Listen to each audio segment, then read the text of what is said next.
Buenas noches. Intentamos hacer otra transmisión como la primera ocasión, pero no fue posible. Recuerden que la semana pasada quienes estuvieron escuchándonos, hubo mucha interferencia que no supimos cómo fue provocada, porque no teníamos aquí ningún ruido, procuramos hacer las cosas bien, pero ahora francamente no hemos podido hacer este trabajito en vivo, así es que lo vamos a grabar y luego se lo vamos a compartir. La idea consiste en compartir nuestras reflexiones, en alimentar nuestro espíritu, pues llamémosle correctamente, en alimentar nuestro acervo cultural, y claro, haciendo acopio de información a la que acudimos y de la que estamos pendientes. No es una aportación personal, individual, única, no es algo que estamos viendo o escuchando, enriqueciéndonos de gente que ha estado muy atenta a las condiciones actuales que estamos padeciendo. El problema central es un asunto de carácter económico. O bien queremos unos países nuestros, sus países hermanos del mundo entero, pobres, que somos, contradictoriamente vivimos una paradoja, somos países pobres llenos de riquezas, llenos de petróleo, de estaño, de litio, de cobre, de caucho, de frutas, de riqueza marina, de recursos naturales, de riquezas prehispánicas, arqueológicas, de culturas y de antropologías sumamente importantes. Entonces, ¿cómo es posible teniendo tanta riqueza cultural y económica y natural, estemos padeciendo tanta pobreza?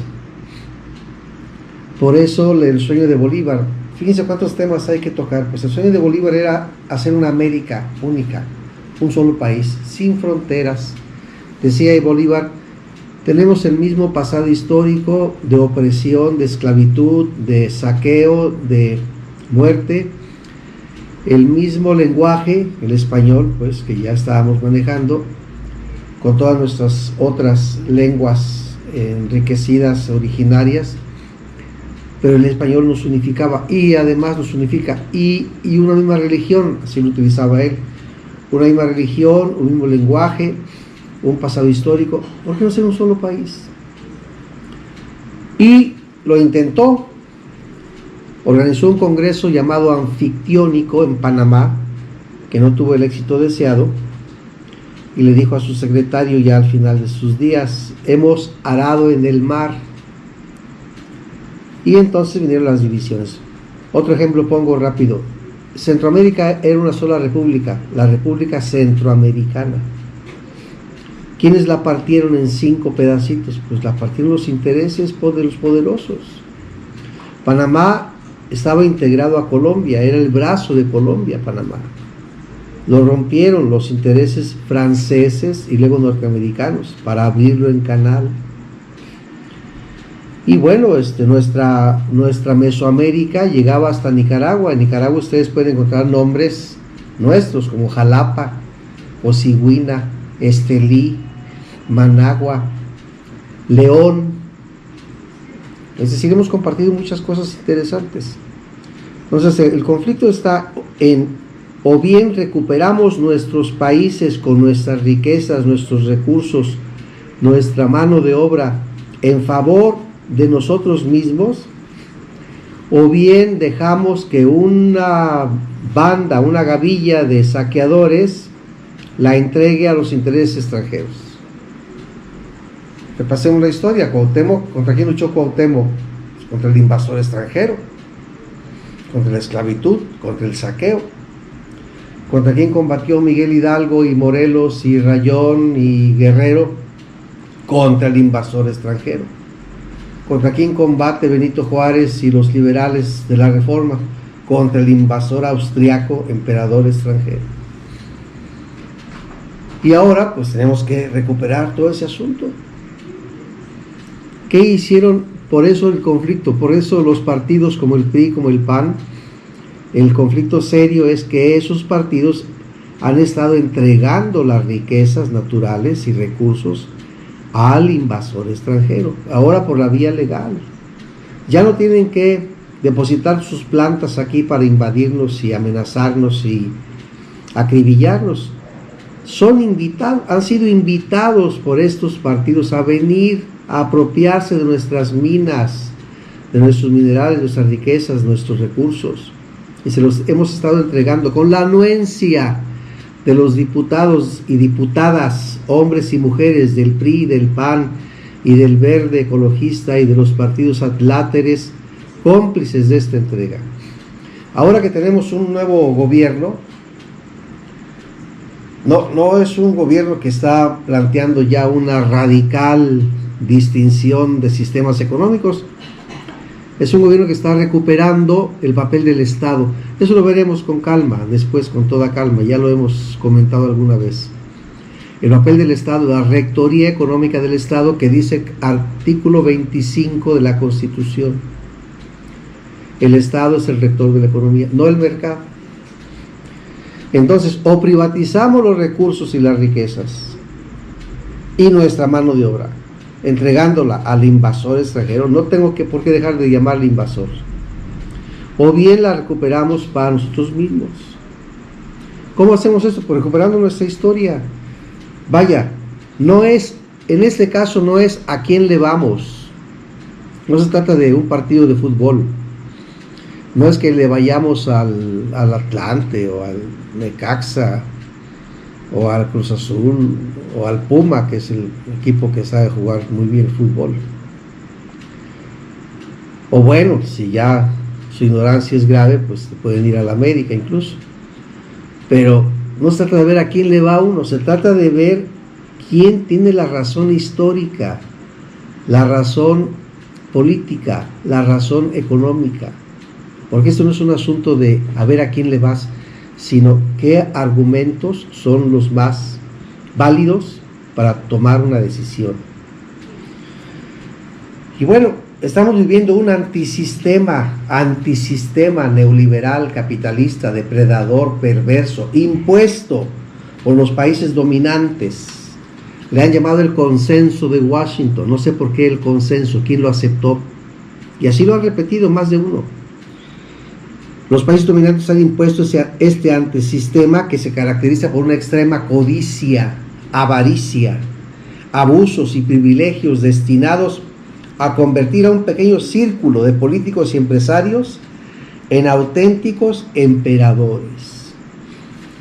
¿Cómo recuperar esto? Bueno, pues entonces hay que recuperar en ese sentido el manejo del gobierno y que el pueblo, cuya constitución, la nuestra, dice tiene todo el derecho de organizar su gobierno y de exigir, bueno, pues tome en sus manos su destino, que tome en sus manos su destino. Y por eso la cuestión histórica es importante. Miren, me he encontrado con gente además ilustrada, culta, que ha tenido escuela. Vaya, bueno, aquí tengo otra cosa que decir. El hecho de ir a la escuela no significa que ya estamos llenos de cultura. Pues si hay gente que no ha salido de la escuela toda su vida con doctorados y postdoctorados y conserva una crasa ignorancia en asuntos que parecen elementales, pero bueno, dejemos también eso para otra ocasión. La reacción crece, la derecha que no descansa, la izquierda sigue soñando, pero la derecha no duerme, nunca duerme, y se impone, y es cruel, y asesina, y desaparece. Vean la reacción de los tiranos de Sudamérica. Piñera de Chile reprimiendo al pueblo, importándole poco. La señora Yanín Áñez de Bolivia abusando del pueblo boliviano. Lenín Moreno de Ecuador igualmente. El estúpido de Bolsonaro cometiendo cuanta estupidez, válgase la redundancia, continúa con eso. O sea, la reacción, que es la derecha, crece y no deja que se impongan reformas que son incluso no radicales. Las de esta cuarta transformación no son reformas radicales, son reformas que, repito, pretenden recuperar el papel del Estado en el sistema económico. Lo veremos con más calma. Pero vean lo que dicen estas personitas que defienden con toda firmeza ese punto de vista que ya queríamos superado en tiempos históricos y espacios históricos.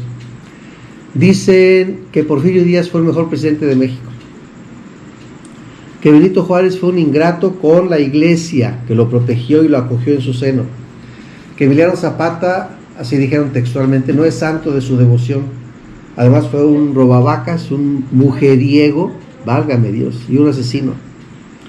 Que Lázaro Cárdenas, él lo que pasa fue que hizo negocio con el petróleo, no hay por qué celebrar esa expropiación. Que lo de García Luna, el policía de los narcotraficantes, que se vendió al narco junto con Calderón, que no cree nada de eso, que es un infundio, que lo están acusando al pobre hombre inocente. Que Felipe Calderón ha sido el mejor presidente de los últimos que hemos tenido, tal cual. Que este AMLO es un pobre tonto y nos lleva a una venezolinización o a una bolivianización, peor, a una cubanización de México. Quizá que entiendan por eso, porque López Obrador es comunista. Si ustedes no se ríen de esta frase, por lo menos pueden ponerla en duda, pues así lo dijeron, que es comunista. Y cuando se les pregunta qué significa eso, nunca saben decir en qué consiste el comunismo ni qué hacen los comunistas. Yo creo que siguen imaginando que son esos que ateos, herejes, paganos que desayunan niños. Así seguramente.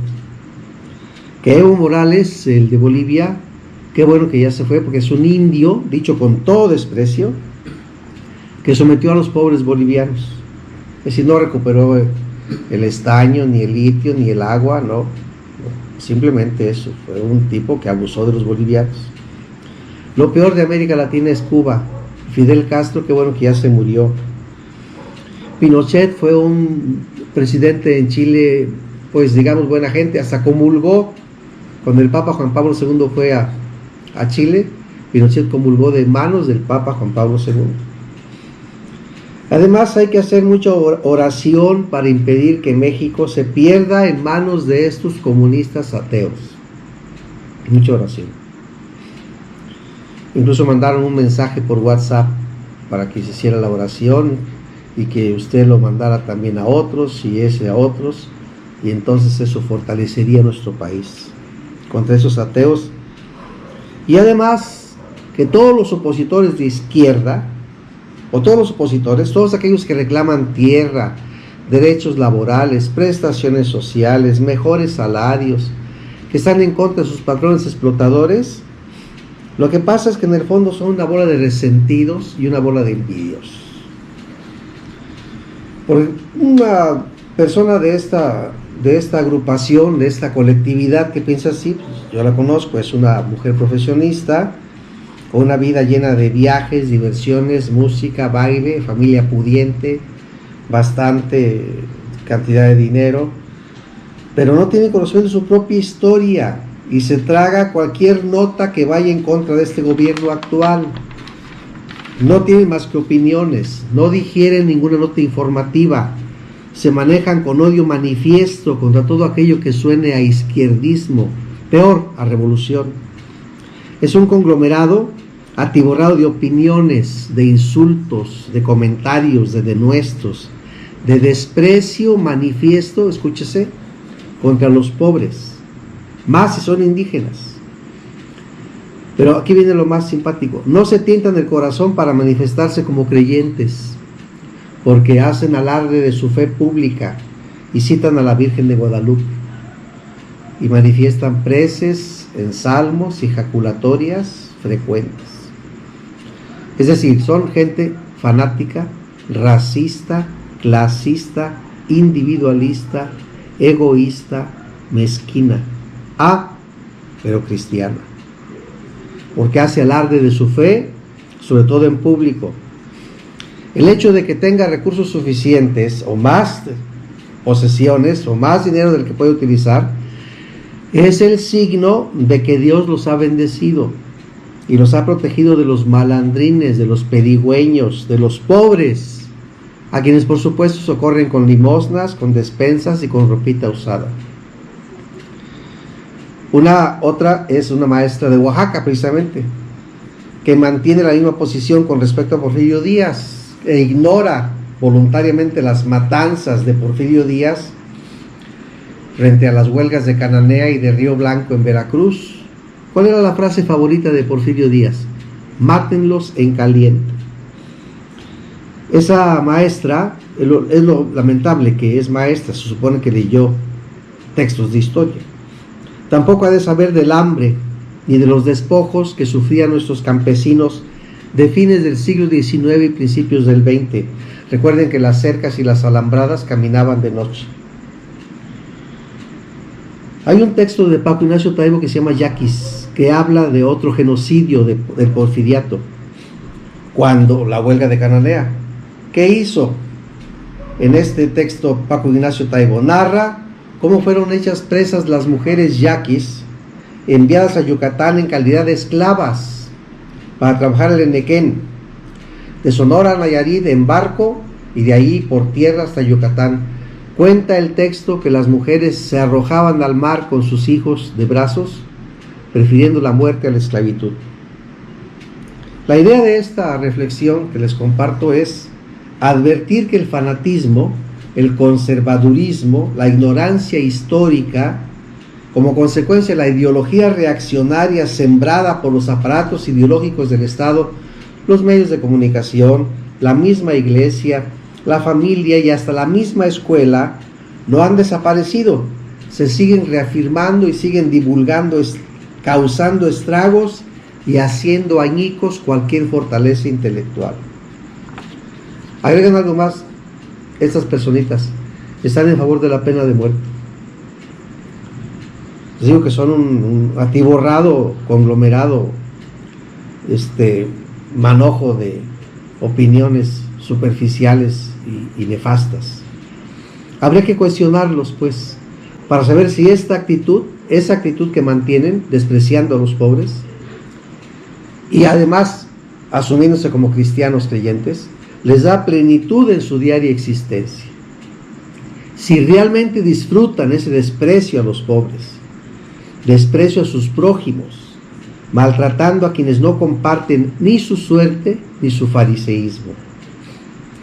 Y en aras de mostrarles buena voluntad y de procurar su reacción desconcertada, deberíamos saludar a todos estos ciudadanos, hombres y mujeres, fanáticos, racistas, que se empeñan en mantener sus creencias, como hacen los mayas y los totonacas cuando dan los buenos días.